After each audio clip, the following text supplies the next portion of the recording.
Oh my gosh, I haven't sat outside and used my AirPods in a minute. All right, you I ready? don't even know how. Yeah, let me mute my phone because I don't know what's going on here. I really haven't looked at my AirPods in like a minute. Will it tell me how my AirPods are doing? Oh, 99%. Hey, welcome to another episode of the Whiskey Untitled. You're joining us here today because we're going to be talking about something great, something that everybody loves. I think it's called American, and I think it's called whiskey. It's American whiskey. We're going to be talking about American whiskey today. So, I'll be sipping scotch.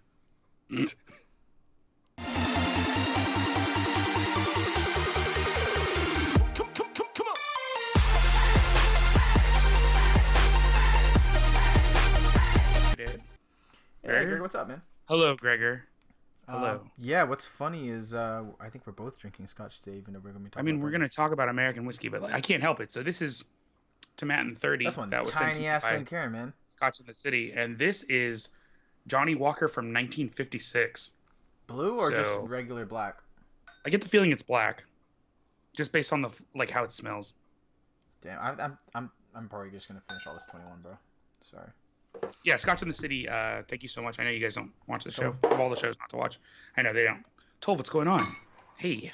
It smells good. All right, so since it's a whiskey show, what's in your glass? I already told you. Oh yeah, you did, didn't you? All right, my Johnny Walker 1956 and Tomatin 30. And I have Glenmorangie 21 Portwood. Small glass, giant hands. Both. Yeah. Oh, hey, who sent you that 21 Portwood? I don't know, somebody that I'm not gonna name. Some mysterious Instagrammer. I picked who it up also myself. Got the bottle for free. I haven't even seen a bottle on the shelves. Really? What's up, Votary? No, I haven't. Actually, I haven't either. I haven't seen a bottle on the shelves. I get the feeling that's one I'd have to ask my local liquor store guy for. Well, yeah, I'll price point of what, 200? Is it or 170? 70. So yeah. So. But here's the problem. I'll tell you later. All right. But yeah, so this week we're gonna be talking about just American whiskey in general, and just give a lowdown for everybody. If we have any new people or anything, or if you discovered this just by the act of YouTube kind of suggesting it. American bourbon, 51% corn, new charred oak barrels, so on and so forth. That's kind of the key thing. It's not just in Kentucky, it's American in general. Rye is the same way, but you change the 51% corn into rye. American Single Malt is basically a Scotch version of American version of Scotch, where they use reused barrels and so on. So that's kind of the quick rundown. But the bourbon whiskey or an American whiskey in general really helps move Scotch and so on use their barrels. So that's kind of why a lot of people talk about it. So yeah, so I want to give some lowdown basics. Yeah, that's the weird thing that I don't understand. American whiskey barrels for Americans, because the virgin oak costs $300, but when they sell them to the Scots, they sell them for $100. Yeah. So it's interesting, and take a bit of a loss there. What's crazy is if America ever shifts away from bourbon into American single malt, then there's going to be a huge shortage of first fill or second. Yeah, basically first fill. First fill bourbon ex-bourbon casks. Yeah. Which the ex-bourbon casks stop going overseas. A lot of big names use those casts. So. Oh, absolutely. What's Teapot Drams? Teapot Dram drops tomorrow at GG. I don't know what that is. You're gonna have to give us some little details. Since prevails in the UK versus BTAC Insanity. BTAC Insanity is only insanity because people think it's good because of the hype. But as I've learned with both the William LaRue Weller and the Thomas Handy that I posted today, just because it's expensive and just because it's rare does not mean that your palate changes. Yeah, so if we want to, Wally posted 3 of the BTAC bottles, different years. Some of them I think are award winners or at least top bourbons. Or what's that? What do you mean? I think the Handy wasn't that ranked 2 and it was best rye. Yeah. I think I'm not sure if the Stag won. The Stag is tasty. The Stag is a vanilla bomb, and probably the biggest vanilla bomb as close as you can get to Pappy, because the rest of those. No, you know what? It's funny because this is sitting here because I like to drink it so much when I'm playing Call of Duty. But this is a vanilla bomb. This is so wonder good. your kill deaths so low. No wonder my KD's so low. No, because it's because I suck at video games. That's unrelated. I don't even drink when I play. But yeah, no. So let's just. Did you get any bottles this week? We almost tried to jump into the topic without talking about it. No. 12 what years for what? No, I've gotten some beers, but I haven't got any any bottles of whiskey so far. All right. So, as What did you pick always, up? this was sent to me. Everybody knows I got this bottle for free. Yeah. They posted my picture today. Aberlour was super stoked. So Aberlour sent me the Abundant Alba. I liked it so much. I love when I love bottles because then people are like, "Oh, you just like it because it was free," and I'm like, "No, listen to me." And I can't bring up both bottles because the other one's sitting in my bag because I took it with me to an event and actually opened it. So I have 2 open bottles of Alba right That's now, weird. and Why this is two? the third one. So I literally have. I went out and bought 2 more bottles of it because it's so freaking good. Again, I can't emphasize enough. Apparently, the DC Maryland area only got 50 of these bottles, and I don't know if my local liquor store guy that I was texting was saying that from. So the distributor told him they only got 50, but I don't know if that's on-prem and off-prem or just off-prem. Okay. Because if that's off-prem for all of the DC Maryland area, not a lot. then me getting 2 bottles is crazy. Yeah. So I'm super stoked about that. But yeah, I got this one, and of course, obviously, 2 of the 3 bottles that I have now are open. But I'm just gonna pour this one into the second one that I opened up in an event, which is a good segue into the 2 events that I went to recently. Sorry. So the Glenmorangie that you sent me, I'm now comparing it with the Balvenie 21. So. Okay. Oh, that's the review I wanted to do. I'm waiting on my brother to give me some of his Balvenie 21, which is my old Balvenie 21. Glendronach 15 Revival, that's cool. And then the 2019 Glendronach 18, 24-year-old in reality. Yeah, their ages are always all over the place. Glendronach is never that accurate. Has, I think, 17 and 18. Yeah, I think the Stag is whatever 129.2 is. I think it's 2017. Yeah. But yeah, so events. Yeah, so I went to an event. I actually took a bottle with me of the Alba, and I cracked it open and illegally passed it out to people that were interested. The event was not for Aberlour.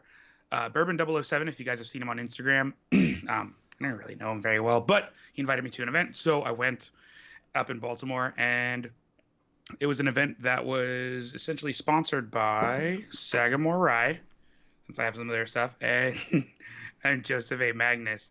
That's so the one funny things you'll notice bottle, here. Dude. That's the problem, right? Like, so this, I bought this for my birthday 2 years ago. I just stopped by the liquor store just randomly, and it was $98. And I was like, well, I hope it's as good as everybody talks about. But everybody was talking about the cigar blend, which I did get to try this weekend, both the batch 14 and 17. 14 was really, really good. 17 is actually kind of dry, tannic, and I wouldn't recommend it. The 14 was, I would find that. But yeah, no, I bought this Joseph A. Magnus, which is like triple cast finish, and what is it? Like PX, Oloroso, and Cognac. And it tastes like trash. That's the regular one. So, right? Huh? Is that the regular release? Yeah, this is their straight bourbon whiskey, which is not a good time. Which is weird because I don't think they can call it bourbon either. Correct, because it's got the cognac cast in it. Yeah. And then you've got Sagamore Spirit, which you'll also notice this doesn't have a whole lot drinking from it because Sagamore's still buying MGP. Yeah. And most of the stuff that they're putting into these bottles actually does not taste that good. So it's weird cricket bat looking bottle too, isn't it? It does look like a cricket bat, doesn't it? That's what I said. And like nobody in America gets it because obviously they didn't grow up playing cricket. Yeah. But yeah, no. When I played cricket in Kuwait, like, and I watched freaking World Master Cricket say Sharjah, like I remember just being totally obsessed with cricket. No. So yeah, so that's what's up. Dude, man, these bottles, like, wow. Side by side. Yeah. How much sweeter is the whatchamacallit though over the Balvenie? I think you give it like 2 points over it. It's like it's definitely sweeter though, right? And I get more port from the Glenmorangie. Yeah, the Glenmorangie, yeah, it has more port and it's definitely more like sugary sweet over the Balvenie. And that's me going off of Balvenie from my memory. Gregor, you are in the UK, aren't you? You definitely know what cricket is. Yeah. You know the red the ball. Sport? People throw it. Yeah, 6. 6 if you go out, 4 if it goes to the line. Otherwise, you just run in between the wickets. Come on. Yeah, the Joseph Magnus. Funk is not the word I would use, Votary. Yeah, just H to the gnaw. Okay, Gregor, now I know how you feel about that. Oh, okay.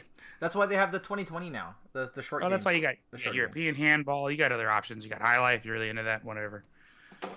You got UK options. So yeah, so that was the event on Saturday that I went Gregor's in my area. Which was Scottish in Oregon now? Oh, okay. Hit me up, man. Yeah, so that event was good. Yep. And that was just a random one too, right? It small, was small, super intimate.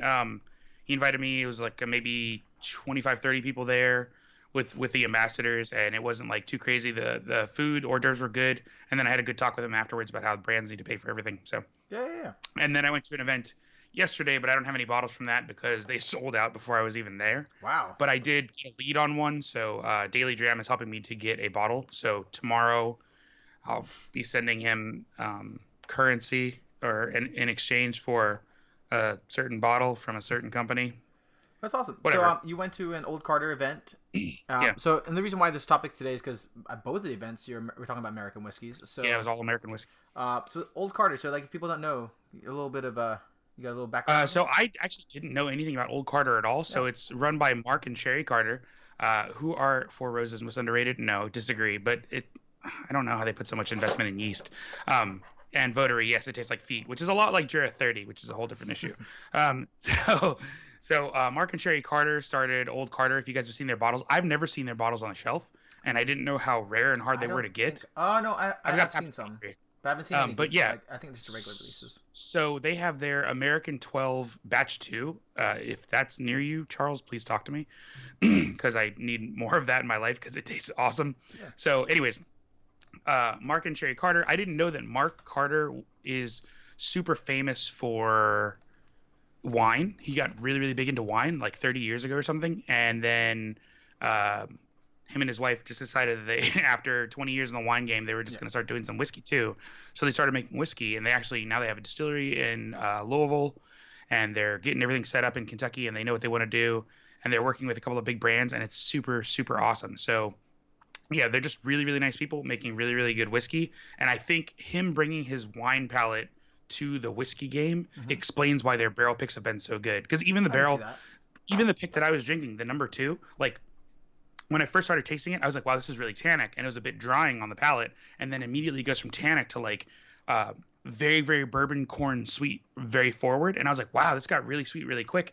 And then it turned into this vanilla nonsense. And I was like, holy piss. And like I was sitting there and there was like 4 hefty stages of what was going on with this whiskey. I'm like, man, this whiskey is surprisingly complex for a 12-year-old. This doesn't make any sense. For bourbon, to be honest. Yeah, once Tashi and he explained to me about like his wine accolades and everything else they do, because they still have a winery. They live half in Kentucky, half in California. I was like, oh, this all makes sense now. That's why this pick is so good, because he understands exactly what to pick out of a barrel, flavor-wise and nose-wise. He has his own wines that he knows how it is, so he's got 100 rated wines. I had no idea. Yeah. I didn't know the guy from. No, anybody. That's fine. And to be honest, that's a fun part about it, right? Yeah. So you got a person that's mastered, I'm gonna say loosely termed mastered, a production in wine, and then moves that knowledge over to whiskey and the barreling, because like most people say 85% is barrel, right? 80-95. So yeah, like 70 to 80% of the flavor. Go. They have a new 3-year-old that'll be coming out soon. Okay. 3 to 4-year-old. I didn't know who distilled for them, but I asked them and he obliged. It is Castle and Key, of all people. I had no idea they were making whiskey for people like this. So Marion was doing that before she left. Yeah, she had to have been doing it before she left. So they actually helped to start a lot of people. Like Dixon from Kentucky Owl, they actually partnered with him, and they're the ones who founded Kentucky Owl, and then they essentially sold it to him. Yeah. So I didn't know that. What did Tolv say? But the Macallan 29. So I got a text from 2 people about that today. And Macallan, SMWSA did release the 29-year Macallan, but they wanted $2,000. Was it 2,000? I thought it was 1,800 or something like that. Oh, I was told $2,000. I was like, I'm out. I barely even wanted to know the price. Or you're just out just because in general? Somebody texted me, just in general. Yeah. So there's no way. Yeah. But to be honest, like I understand cast strength, and if you're Macallan nut, most people that collect that stuff, 2,000 is probably not too much for them. Yeah. You know what I mean? Actually, considering the price of non-aged cast strength right now is almost $1,000. Yeah. So like in my head, if you're a big collector, that would be. I honestly don't think they would have that many. I think they would spread it across all Scotch Malt Whiskey Societies, right? It wouldn't just be American. Yeah. That's the thing. They'll do a small allotment here. In 29 years, I'm assuming barrels maybe 50%. I'm really curious when they bought it from Macallan, because I know it's 29 years, but they'll buy barrels and then sit on them for a couple of years in their stocks. They have like 15,000 barrels. Macallan also sits in them, and they'll wait for anybody. I didn't figure out that Balvenie actually will sell you single casts. No. Ooh, I've known people that bought them a long time ago. They don't do it anymore. That's why Warhead and Burnside exist now, because they don't sell single casts anymore. I think if you have the money, they'll still do it. They have vintage casks that they sell already. Like that's the other way to get them if you really want single cask anymore, and you're gonna spend. Oh no, you're spending crap loads of money. Yeah, $3+ grand per bottle. And it's not like store picks or anything. Like this is like these are collectors buying this stuff. Yeah, totally different realm. Especially in Asia, like when Gemma was going there, I saw bottles that I never even heard of, and she's like, "Yep, some people just buy barrels and stuff like that." Yeah, Or it's a realm we don't live in. yeah, I promise you. yeah. Ben, I'm not talking about indie. I'm talking about like private people. I saw there's one guy on Instagram that has a barrel. You probably know who he is, Ben. That's wild. But yeah, we were just talking about Ben. What was the price for the 29-year-old Macallan? I thought I saw it was 1,800, but I might be wrong. Somebody texted me and said 2 grand. That's why I might be wrong. I saw. I was like, I didn't even look.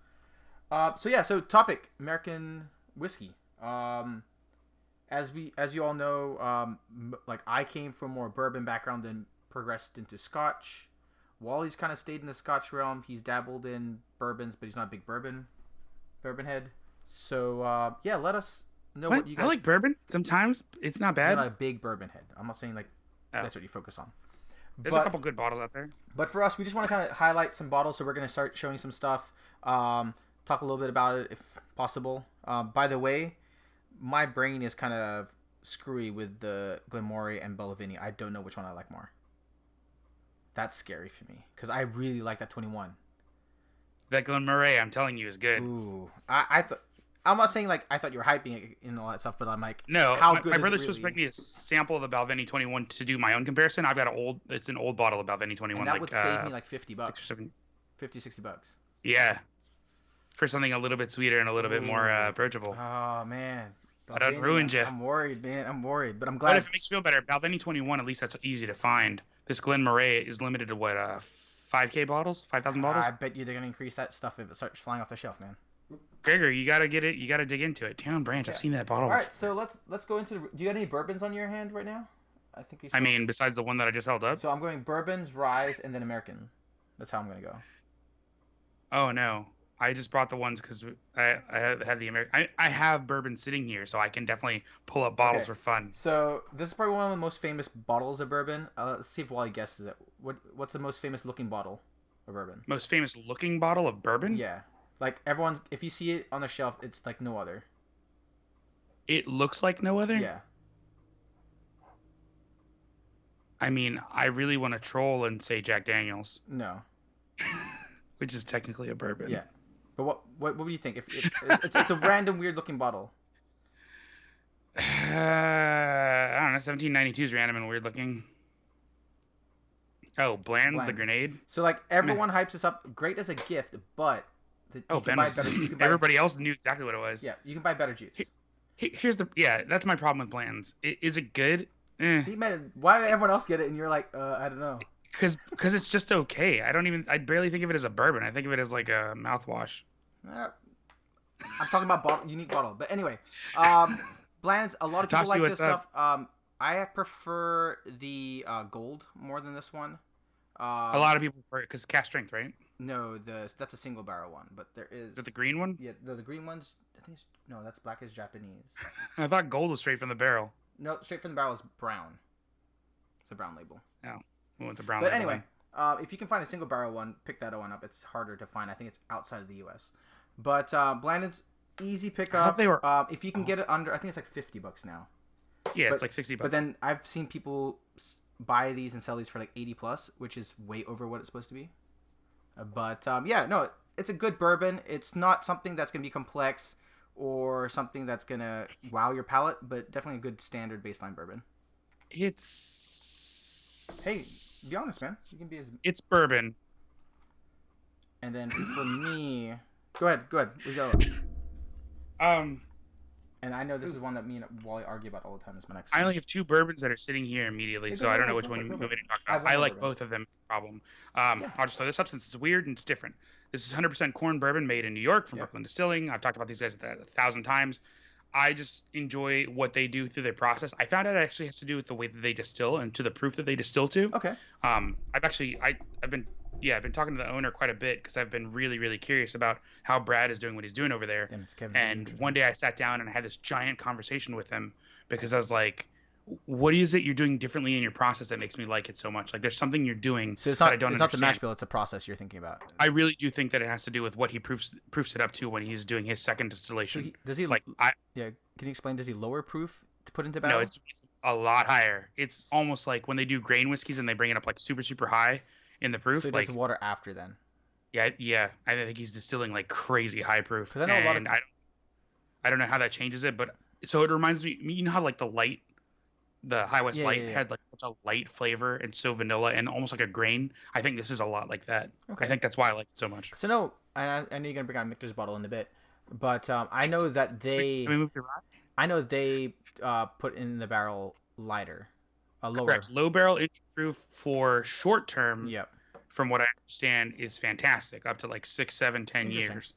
And then for long term, allegedly, it starts to really fall apart, and you want higher proof to go into the So barrel. how many year? How old is that one that you had there? Because you're saying that he puts a higher proof. That's gonna be Oh, so 35 here's years, the right? thing. So this is only 1,176 days old, according to the label. Yeah, that's fucking weird. But I've had his stuff from 200 days to 400 days to 600 days to obviously 1,200 days. Yeah. And like, it just keeps getting gooder. Huh. Gooder. Wow, new word.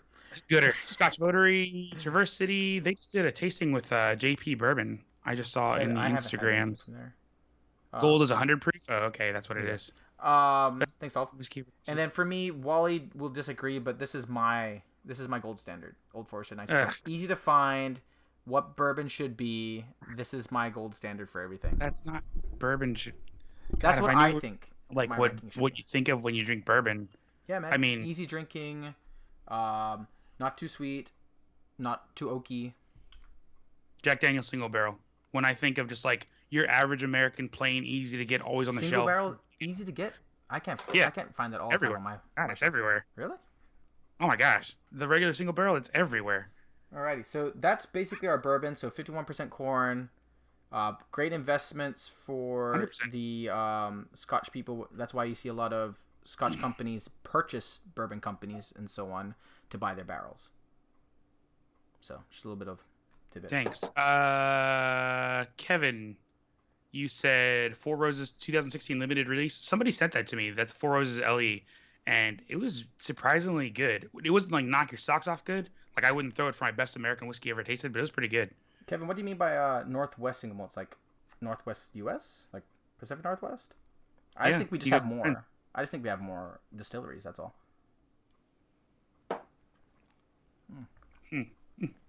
All right, let's go into Rise, man. I'll do it. I already did it. Yeah, do it. Done. What did you want to know about Rise? This is the best one out there. You're welcome. Ever? I'm joking.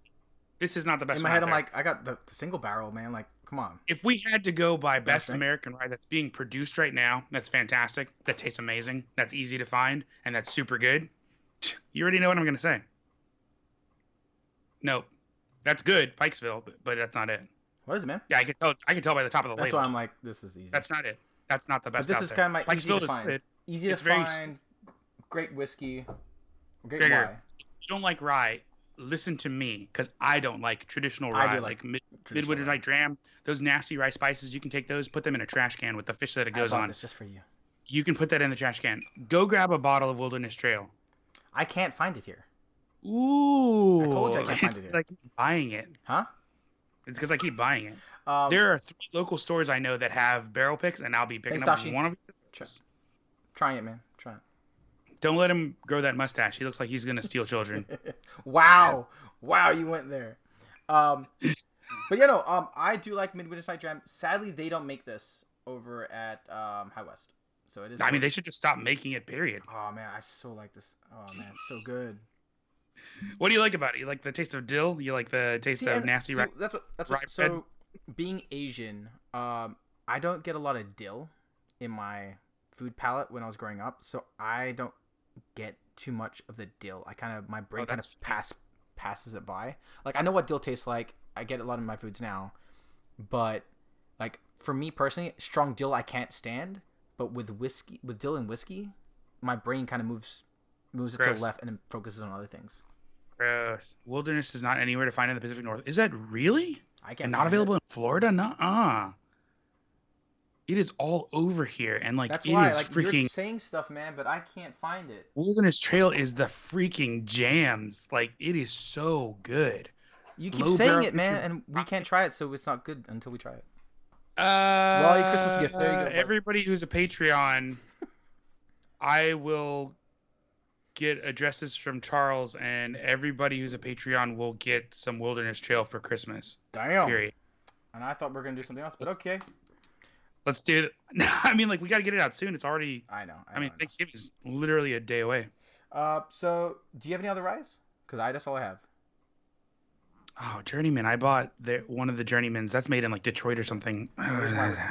So Tolv, I will. Tolv, seriously, I'm gonna send you guys some. I'm not joking. And then now, for my favorite category in the Americas, American Single Malt. Oh, I already know what you're gonna pick up. It's gonna be what I would put up. What would you put up? I'm just. Go ahead, pick the bottle. I can't open the fucking bottle. Of course you can't, because it's got a screw cap on it. I know. That's why I put a glass cap on mine. That's why I sent you toppers. That's why I was gonna put it on, but I can't take it. Yeah, no, go ahead. Right now. I had to use a wrench to get my cap off. I'm not joking. Oh man, I already know what that is. Like I am fucking trying. Can I show everyone? I'm trying, man. I'm trying. Show everyone the bottle. Oh yeah. This is a sherry wood though. This is what made me fall in love. Oh, you grabbed the sherry? I wouldn't have grabbed the sherry. I would have grabbed the regular. Fall in love with Westland because during the Japanese hype train, everyone was trying to look for alternatives, and then we said, why not we try this? And it was light sherried sweetness, very reminiscent of Japanese whiskey at that time. That's why actually Westland's second biggest export is actually in Japan, because they love that so much. So yeah, and if people are peat heads, which I am not, but I actually like this peated whiskey, with American Single Malt you can actually even get peat. So they actually get peat from Scotland, bring it over here and use it in the distilling process, which is great because it's a very light peat. Reminds me of a Lagavulin. So you said very light peat and then you went to Laga. If you said very light peat and went to Highland Park, I'd be like, okay, it's very light. No, that's heather peat. That's different. This is like you went to Laga. You can smell it, yeah. So it's not like the Freuger Hardbeg? No, it's not those. It's not like I'm gonna lick an ashtray. It's more like a whiff of smoke. Yeah, Kevin, if you can't find any, seriously, Wilderness Trail Bourbon. Oh, the Bourbon. The Bourbon is good too. Tashi. I got it. Tashi, listen to me. You don't have to throw in. I'm doing this for everybody who's watching on YouTube. Like, I'm gonna send you guys samples of the Wilderness Trail if you can't get it, because you have to have some. I might even order some 2-ounce bottles. It'll be rare for me, but some great you guys stuff, need some. Guys, by the way, if you do have a Westland bottle, Westland is pretty good. Please ask Wally to send you or sell you some glass toppers, because holy shit, that took me the whole time to take that, and I'm not joking. Yeah, now you never have to do it. You just pop it with your thumb and you're good to go. It's so good. And see, like, when I saw this, I was like, oh, it's same as a Japanese bottle, like the Yamazaki and so on. But something about the thread on this cap. Yeah, something is wrong with those caps. Yeah. Yeah. No, but the glass toppers. I need to buy some of the small ones, because you sent me a small and a big one. Yeah, I sent you four, didn't you? 2 big ones. Yeah, they're all different ones. sizes. No. Yeah, it's 2 sizes. 17 and a half, 18 and a half, 23 millimeter, and 21 and a half. Really? So you sent me. Yeah, all 4 of them are different sizes. If you just happen to grab the right one that fit, you got lucky. Yeah, I did. Yeah, you got lucky. Huh. All right, but yeah, I need to get a bunch of them, because I have, as if you guys can see, I have a lot of Westland bottles. Actually, you know what? Tachi just gave me a really good idea. I do have a bottle of their bourbon small batch also. I have from Wilderness Trail. I have all 3 of their offerings. Both the bourbons. The one is 100 proof. The other one is cast strength. And the Wilderness Trail Rise. I should. Yeah, I'll send out samples. Yeah, give me the addresses of all the Patreons and Tolv. I'll work all that out. And yeah. So when I get the payment for December, I'm just gonna send it to you so that they can pay for all the shipping and stuff like that. Okay. Yeah. Makes it work.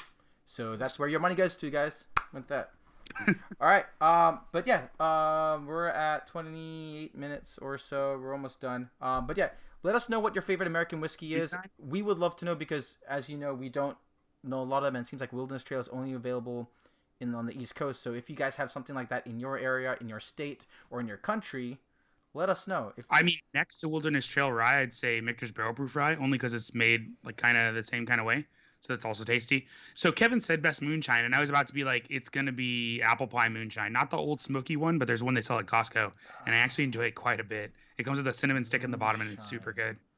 But that's not moonshine. It's 40%. Yeah, in my head, I'm like, the only moonshine I probably have is the Old Smoky? The White Dog. Oh, no, I've had a corn one from... Oh, you mean like legitimate like moonshine coming off a still? You mean like... So I have a... Oh, Glenfiddich, hands down. I have a blue corn. Glenfiddich off the still, Moonshine. 72% alcohol, and it like evaporates in your mouth. It's so fruity and freaking delicious. Holy piss! We That's some. we tried. That's the best moonshine I've ever We had. didn't try. Oh man, why didn't we try Glenrothes when we were filling the barrels? We should have taken a swig. Oh no, we did. We did, didn't we? Oh, he did. He put. He did. It was a dirty looking stuff. It Yeah. looked so gross. I was like, this is piss. This. Sorry, but no, we should try some pretty cool stuff. White rum, unaged rum. And also, if you guys think that we should do a bourbon tour next year, let us know. I think that's what we want to do. I think that is for 2020. Tolv, I've not had Bardstown. I think Charles got some Bardstown. I need to send you a care package. I have heard only good things about Bardstown. Fusion They've was been on good. a couple of podcasts recently, and it seems like their goal is to be the next Heaven Hill / MGP / Buffalo Trace / giant distillery that's making for tons of people. Yeah, I think what they've done is very for one, they've included the community, and two, they laid foundation with knowledge and understanding that. I've never met them in person. They seem like really cool people. Sadly, one of their chairmans actually passed away recently. Yeah, which is sad. Like a couple days ago. Yeah, I know. But like they're definitely got some good footing in that area, and it seems like the community as a whole has really embraced them. So, yeah, that's legit. Our friend who makes apple pie moonshine. Ooh, apple pie moonshine, it's so good. I'm a sucker for apple pie. That's the problem. Speaking of apple pie, have we talked about this? For comparison, I am very torn between the Glenmorangie and the Balvenie. Good, because I'm gonna do the review tomorrow when my brother brings me. So guys, that's my honest opinion. Like, I love the 21 Balvenie. I'm stoked about this. This is interesting. I have to sit down a little bit more. But yeah, guys, thank you so much for tuning in. We will be around next week. I think we're gonna be doing our top 10, top 5 favorite whiskeys of 2019. If you guys want to leave your comments below, or if you want to leave your list of your top 5 or top 10, please feel free. I'm going to do it on Instagram as well. I would love to know what you guys think about 2019 as a whiskey year as a whole. Everybody's going to be excited about it, because Macallan came out with edition number 5. What's 4 this year? 4 was this year, right? What? Was Macallan number 4 this year, or was it last year? Nah, it's one per year, dude. Oh. Maybe just blended in somehow. Yeah, it all feels like it's running together now, because have you tried the number 5? No, and I'm glad I haven't. I think we've all tried the number 5. I still have to, though. Ooh, someone got some cigars. Oh, Placentia. Yeah, I've heard that they've been giving some stuff out. Oh, no, I bought a box. It cost me $180. That good, eh? Damn. They've been giving it out. Why would you spend $180, bro? Show me where they give this out. All right, guys. And on that note, what do we say here, man? Deuces. Thanks, guys. Appreciate it.